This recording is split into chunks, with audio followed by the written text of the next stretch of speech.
சாமி. நன்னா இருக்கேல? நல்லா இருக்கேன். அர்ச்சனை பண்ணணும். யார் பேருக்கு அர்ச்சனை? என் பொண்ணுங்க பேர்ல. பிரியா கடகராசி பூச பூச நட்சத்திரம். நட்சத்திரம். காவ்யா மகர ராசி மகர திருவோண ராசி நட்சத்திரம். திருவோண நட்சத்திரம். சககுடும்பானாம் க்ஷேம தைரிய விரிய வித்யேன ஆயுராரோக்யைஸ்வர்யாணாம்.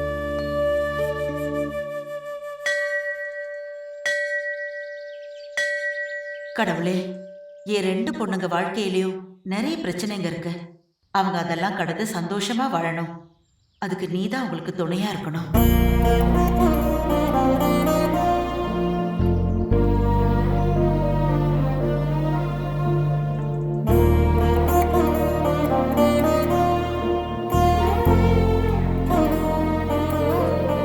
சதமானம் பவதி சதாய புருஷம் சதேந்திரியே ஆயுட்சேவேந்திரியே பிரதிதிஷ்டதி தாண்டவம் சம்பத்சரம் தீர்க்கமாயுः.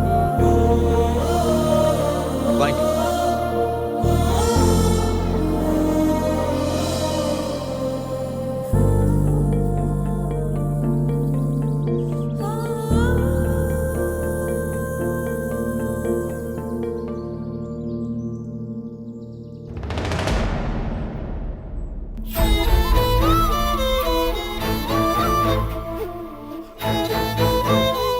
பிரியா, இவ எங்க உட்கார்ந்துட்டு இருக்கா? பிரியா,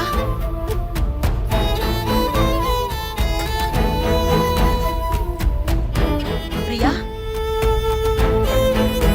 என்னடி ஒரு மாதிரி உட்கார்ந்துட்டு இருக்க? வாமா. ஏய், என்னடி கண்ணெல்லாம் வேற செவந்திருக்கு. வீட்ல ஏதாவது பிரச்சனையா? சொல்லு பிரியா.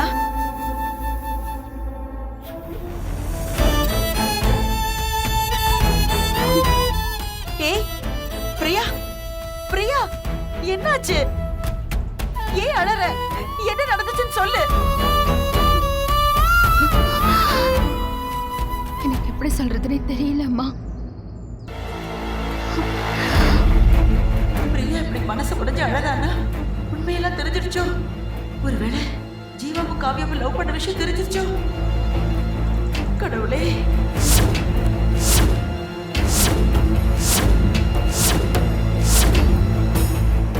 அவங்களுக்கு தெரிஞ்சிருக்க கூடாது. தெரிஞ்சா ஜீவாவோட வாழ மாட்டேன்னு சொல்லிடுவாளே. ஐயோ கடவுளே. பிரியா, என்னன்னு சொல்லுடா. அவர் என் கூட வாழ முடியாதுன்னு சொல்லிட்டாருமா.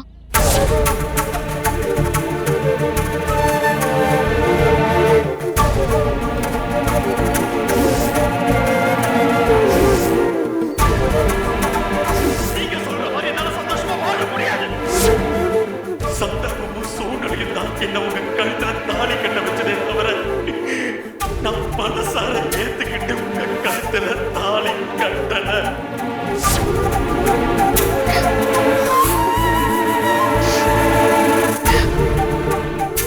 இதெல்லாம் கேட்டுட்டு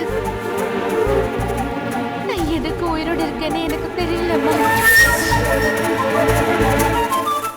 ஒரு பொண்டாட்டி புருஷன் கிட்ட கேட்க கூடாத அத்தனை வார்த்தையும் கேட்டுட்டேன். இதுக்கப்புறம் நான் ஏன் ஒரு கேள்விதான் என் மனசுல ஓடிட்டு இருக்கு. என்னடி இப்படி எல்லாம் பேசுற? நீ எல்லாருக்கும் புத்தி சொல்லுவ. இப்ப நீயே புத்தி பேதலிச்ச மாதிரி பேசுறியே. இங்க பாரு, ஜீவா மாப்பிள்ள ஏதோ ஒரு ஆதகத்துல உன்கிட்ட அப்படி பேசி இருப்பாரு. உண்மையிலேயே அவர் தங்கமானவரு. அவர் கண்டிப்பா உன் கூட நல்லபடியா வாழ்வாரு. நீ கொஞ்சம் பொறுமையா இருமா. கல்யாணங்கிறது என்ன பொறுத்த வரைக்கும் ஒருத்தருக்கு ஒருத்தர் அர்ப்பணிச்சு வாழணும். ஆனா இனிமே என்னாலேயோ ஜீவாவாலேயோ அப்படி வாழ முடியாதுன்னு எனக்கு தோணுதுமா. அவருக்கு என் மேல துளி கூட அன்பில்லம்மா. தாலி கட்டிட்டோமேங்கிறதுக்காக என் கூட சந்தோஷமா இருக்கிற மாதிரி நடிக்கிறாருமா. நானும் அவரும் ஆத்மார்த்தமா சந்தோஷமா வாழ முடியாது. இனிமே எங்க 2 பேருக்கும் இடையில சந்தோஷமான நிகழ்வுன்னு எதுவுமே நடக்க வாய்ப்பு இல்ல. அம்மா, எவ்வளவு மோசமான ஒரு வாழ்க்கைய கடவுள் ஏமா எனக்கு கொடுத்தாரு எனக்கு தெரியலம்மா. விருப்பமே இல்லாத ஒருத்தரோட நான் எதுக்குமா சேர்ந்து வாழணும்? நான் வேணும்னா ஜீவாவை பிரிஞ்சு. ஏய், என்னடி பேசுற? அதுவும் கோயில்ல வச்சு இப்படி ஒரு வார்த்தை பேசுறியே. இப்படி ஒரு வார்த்தையை நான் உன்கிட்ட இருந்து கேட்கணுமா? ஐயோ, இதெல்லாம் கேட்கணும்னு என் தலையில எழுதி இருக்கு. கடவுளே, ஏன் என் பிள்ளைய இப்படி சோதிக்கிற? என் பிள்ளைங்களுக்கு ஒரு நல்ல வாழ்க்கை கூட தானே தினமும் வேண்டிக்கிற. அப்புறம் ஏன் என் பிள்ளைங்க வாழ்க்கையில விளையாடுற? நாங்க அப்படி என்ன பாவம் பண்ணோம்?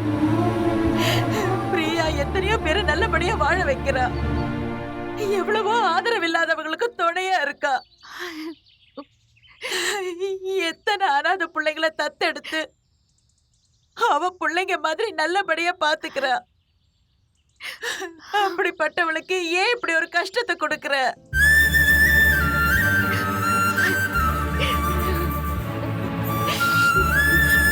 இங்க பாரு, நீ எதையும் பெருசா எடுத்துக்காத. அவரே பேசுறது தப்புன்னு ரியலைஸ் பண்ணி உன்கிட்ட மன்னிப்பு கேட்பாரு. அது வரைக்கும் நீ எந்த முடிவும் எடுக்காம பொறுமையா இரு. எப்படிம்மா, எப்படி நடக்கும்? அவர்தான் அவர் மனசுல இருக்கிறத தெளிவா சொல்லிட்டாரே. இதுக்கப்புறம் அவர் வந்து என்கிட்ட மன்னிப்பு கேட்டா அவர் பேசுனது எல்லாமே இல்லைன்னு ஆயிடுமா?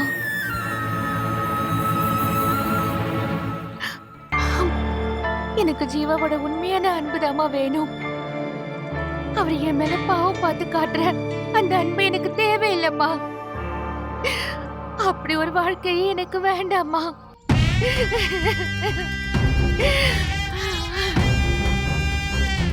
ஜீவா இப்படி நடந்துக்கிறாருன்னா அதுக்கு காரணம் காவியாதான்.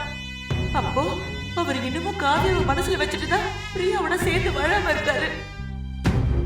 கடவுளே, ஜீவா காவியாவை காதலிச்ச விஷயம் மட்டும் பிரியாவுக்கு தெரிஞ்சிருச்சுன்னா ஜீவா கட்ட தாலி இப்பவே கட்டி தூரம் எரிஞ்சிடுவா. ஜீவா காவியாவை காதலிச்ச விஷயம் பிரியாவுக்கு தெரிஞ்சிருச்சுன்னா அடுத்த செகண்ட் அவ உயிரோடவே இருக்க மாட்டா. என் உயிரை எடுத்துட்டு நீ என்ன வேணாலும் பண்ணிக்கோ.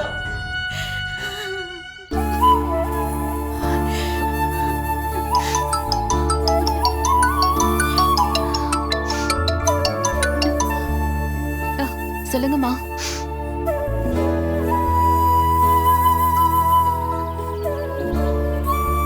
கொஞ்சம் வெயிட் பண்ண சொல்லுங்க, நான் வந்துடுறேன்.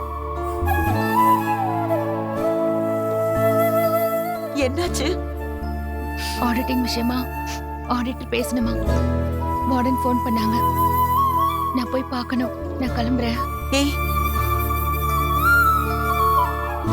ஒரு நிமிஷம் இரு.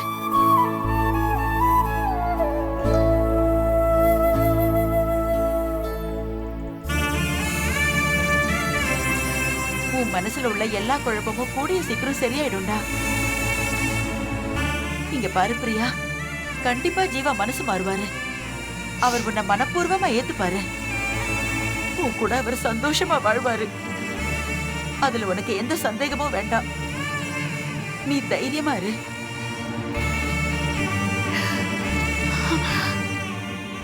இனிமே அவர் மனசு மாறுவார்னு எனக்கு நம்பிக்கை இல்லம்மா. கல்யாணம் ஆன புதுசுல டெய்லி குடிச்சிட்டு வருவாரு.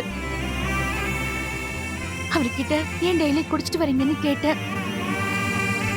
அதுக்கு அவரு கல்யாணத்துக்கு முன்னாடி வேற ஒரு பொண்ணு நேசிச்சதா சொன்னாரு.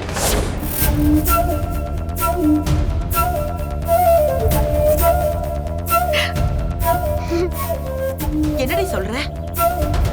ஆமாமா, கல்யாணத்துக்கு முன்னாடி யாரையோ காதலிச்சிருக்காரு. ஆனா யார காதலிச்சாருன்னு எனக்கு தெரியாது. அந்த பொண்ணுக்கும் கல்யாணம் ஆயிடுச்சு. இனிமே அந்த பொண்ணு கொஞ்சம் கொஞ்சமா மறந்துடுவேன்னு சொன்னாரு. எனக்கு கொஞ்சம் டைம் கொடுங்கன்னு கேட்டாரு. நானும் அவரு மனசு மாறுவாருன்னு எவ்வளவு நாளா காத்துட்டு இருந்தேன். ஆனா இப்படி சொல்லுவாருன்னு நான் நினைச்சே பார்க்கலம்மா. அவர் இப்படி சொல்றாருன்னா அவரை நேசிச்ச அந்த பொண்ணு இன்னும் அவரை மறக்கலன்னு தானே அர்த்தம். அப்படிப்பட்ட ஒருத்தர் கிட்ட எப்படிமா நான் அன்பை எதிர்பார்க்கறது? தப்பு தானே.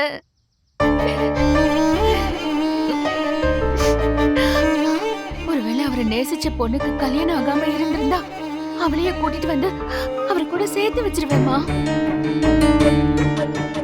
ஏன்னா அவரை பார்க்கவே எனக்கு பாவமா இருக்கு.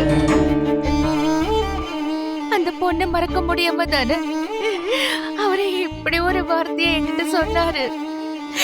ஏய், பிரியா, நீ இப்படி எல்லாம் யோசிக்க கூடாது.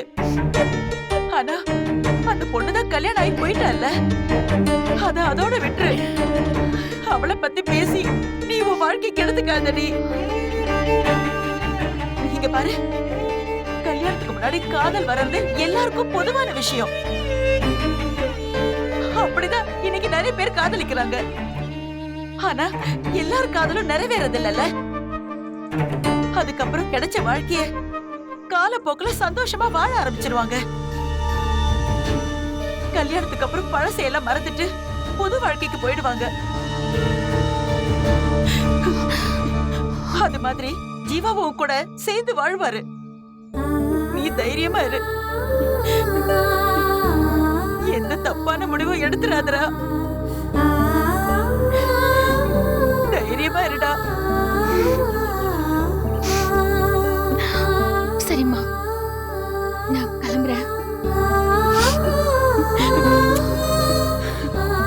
நான் வரேம்மா. கடவுளே, நான் எதெல்லாம் நடக்க கூடாதுன்னு நினைச்சேனோ அதெல்லாம் நடந்துகிட்டு இருக்கேன். நான் என்ன பண்ணுவேன்? காவியாதான் ஜீவா லவ் பண்ண பொண்ணுன்னு பிரியாவுக்கு தெரிஞ்சா இவளை கழுத்துல இருக்கிற தாலி தூக்கி எரிச்சிட்டு போயிடுவாளே.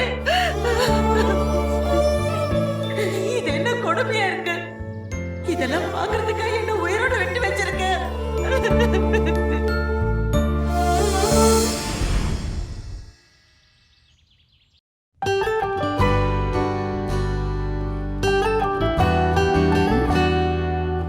என்ன டைரி இது? யாருங்க வச்சிருக்கா?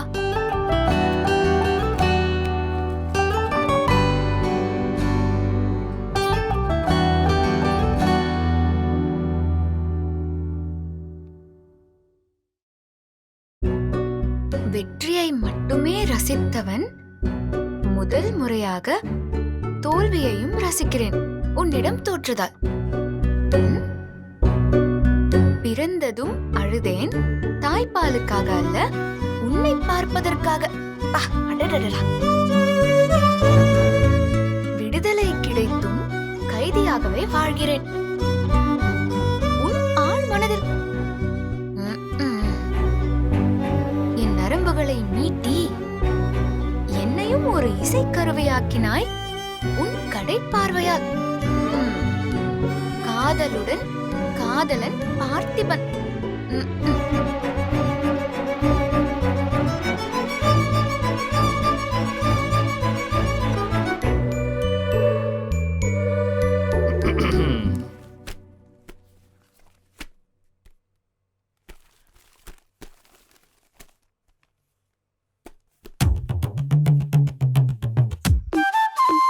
என்ன காவியா தேடுற?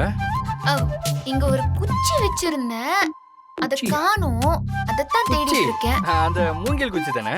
அதான். இந்த கருப்பு கலர்ல ஸ்டிக்கர்லாம் ஒட்டிருப்பிய? ஆமாமா, அதான். இத போய் தேடிட்டு இருக்கு பாரு. ஆனா இங்க பத்திரமா எடுத்து வச்சேன். அத கொடுங்களேன். இந்தா. கை நீட்டுங்களேன். எதுக்கு? நீட்டுங்க. நான் நீட்ட மாட்டேன், நீ அடிப்ப. கைய நீட்டலனாலும் அடிப்பேன். என்ன காவியா? அது எப்படி? என்னோட டைரியிலேயே என்ன பத்தி கவிதை எழுதுறீங்களா? ஓ அதுவா? அது ஆக்சுவலா உன் ஹார்ட்ல எழுதியிருக்கணும். அது முடியாது இல்லையா? அதனால தான் டைரியில. ம், ம். ம். படி படி. வெற்றியை மட்டுமே ரசித்தவன் முதல் முறையாக தோல்வியையும் ரசிக்கிறேன். உன்னிடம் தோற்றதான். ம். பிறந்ததும் அழுதேன். தாய்ப்பாலுக்காக அல்ல, உன்னை பார்ப்பதற்காக. காவியா, இதெல்லாம் ஃபீலிங். அது எப்படி? நான் உங்களை இவ்ளோ அசிங்கப்படுத்துறேன், அவமானப்படுத்துறேன், கோபப்படுத்துறேன், கேவலமா கூட நடத்துறேன். ஆனா உங்களுக்கு கொஞ்சம் கூட ரோஷமே இல்லாம நான் என்ன பண்ணாலும் அதெல்லாம் ரசிக்கிறேன், விரும்புறேன்னு கவிதை எழுதி வச்சிருக்கீங்க. நீலாம் என்ன ஜென்மம்? நாங்களா மனுஷ ஜென்மம். மனுஷனா பிறந்தா சூடு சொரணை இதெல்லாம் இருக்கணும்ல. அப்படி எதுவுமே இல்லைன்னா எப்படி? காவியா, எப்போ ஒருத்தன் காதலிக்க ரெடி ஆயிட்டானோ அப்பவே அவங்கிட்ட இருந்து இந்த மானம், சூடு, சொரணை, கௌரவம், கர்வம் இது எல்லாத்தையுமே தலைமொழிகிறணும். ஓ, அதெல்லாம் இருந்துச்சுன்னா எவனாலையும் ஒரு பொண்ணை காதலிக்கவே முடியாது. Very hard, you know. அப்போ மானம் கெட்டவன் தான் காதல்ல ஜெயிக்க முடியும்னு சொல்றீங்க. எக்ஸாக்ட்லி அப்போ எக்ஸாக்ட்லி. நீங்க மானம் கெட்டவன் அதானே? சரி, வெட்டியா பேசலாம், எனக்கு டைம் இல்ல. நான் ட்ரெஸ் எல்லாம் பேக் பண்ணும். கிளம்புங்க. எங்க போற? என்ன பேக் பண்ண போற? எதுக்கு? ஏன் உங்களுக்கு தெரியாதா? எனக்கு தெரியுமா? ஓ, நம்ம 2 பேரும் ஹனிமூனுக்கு போறோமா? அது ஒண்ணுதான் குறைச்சல். அப்புறம் எதுக்கு பேக் பண்ற? அதுவும் ஓன் ட்ரெஸ் மட்டும். நாளைக்கு ஆடி மாசம் ஸ்டார்ட் ஆகுதுல்ல. அதுக்கு என்ன? பொதுவா ஆடி மாசத்துல புதுசா கல்யாணம் ஆனவங்கள சேர்ந்து இருக்க விட மாட்டாங்க. அதனாலதான் நாளைக்கு என்னையும் பிரியாவையும் அம்மா வந்து வீட்டுக்கு கூட்டிட்டு போறாங்க. என்னது? நாளைக்கு உங்க அம்மா வந்து கூட்டு போறாங்களா? யாரை கேட்டு உங்க அம்மா வராங்க? ஹலோ, யார கேட்கணும்? எங்க அம்மா வந்து எங்களை கூட்டிட்டு போறாங்க. உங்களை எதுக்கு கேட்கணும்? என்ன விளையாடுறீங்களா? நான் கட்டின தாலி இன்னும் உன் கழுத்துல இருக்கு. ஏன் பெர்மிஷன் இல்லாம இந்த வீட்ல இருந்து யாரும் உன்னை கூட்டு போக முடியும்? எங்க அம்மாவும் உங்க அம்மாவும் சேர்ந்து தான் முடிவு எடுத்திருக்காங்க. கூட்டு சேர்ந்துட்டாங்களா? எனக்கு நிறைய வேலை இருக்கு. Coffee coffee. ம். நிஜமாவே நீ உங்க அம்மா வீட்டுக்கு போறியா? நான் என்ன உங்களை மாதிரி வெட்டி நினைச்சீங்களா போய் சொல்றதுக்கு? அதுக்கு இல்ல, நீ பாட்டு கேஷுவலா சொல்லிட்ட. எனக்குள்ள படபடன்னு அடிச்சுக்குது. ஐயோ, உன்னை பார்க்காம உங்ககிட்ட பேசாம என்னால இருக்க முடியுமா தெரியல.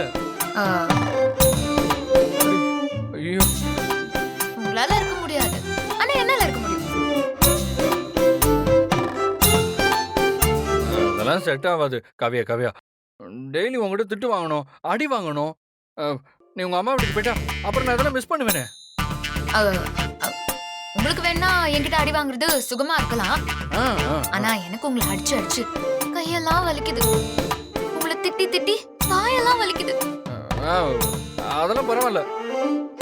ஒண்ணு பண்ணுவோமா? பேசாம பிரியாவை மட்டும் உங்க அம்மாவோட அனுப்பி வச்சிரு. நீ என்ன பண்ற? ஏதாவது ஒரு காரணத்தை சொல்லி இங்கேயே இருந்துறேன். ப்ளீஸ் காவியா, என்ன விட்டு போயிடாத காவியா. நான் இன்னும் 2 மாசத்துல உங்களை விட்டு நிரந்தரமா போறவ. இதுக்கே எப்படின்னா அப்ப ரொம்ப கஷ்டமா இருக்கும்ல. அதுக்கு இப்பவே பழகிக்கோங்க. அதெல்லாம் முடியாது. என்ன நீ உன்னை பிரிச்சா என்னால இருக்க முடியாது. அவ்வளவுதான். அம்மா கிட்ட பேசி அவங்க முடிவை மாத்துறேன். முடிஞ்சா உங்க முடிவை மாத்துங்க. அத்தை ஒத்துக்கிட்டா நான் இங்கே இருக்கேன். ஓ, அப்போ அம்மா ஒத்துக்கிட்டா இங்க இருப்பேன், அப்படித்தானே?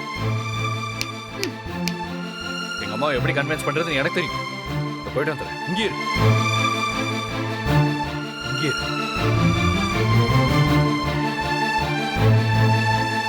நான் இந்த வீட்டுல இருக்க கூடாது, உங்ககிட்ட பேசி பழக கூடாதுன்னு தான் அத்தை என்ன எங்க வீட்டுக்கே அனுப்புறாங்க. அதை புரிஞ்சுக்காம நீங்க அவங்க கிட்டயே என்ன அனுப்ப கூடாதுன்னு கேட்க போறீங்களா? உண்மையாவே உங்களை பார்க்க பாவமா தான் இருக்கு பார்த்தி. ஆடி மாசம் மாசத்துக்காக மட்டும் இல்ல, நம்ம 2 பேரையும் நிரந்தரமாவே அத்தை பிரிக்க போறாங்க. சாரி பார்த்தி, நீங்க மட்டும் இல்ல, நானும் தான் உங்களை ரொம்பவே மிஸ் பண்ணுவேன்.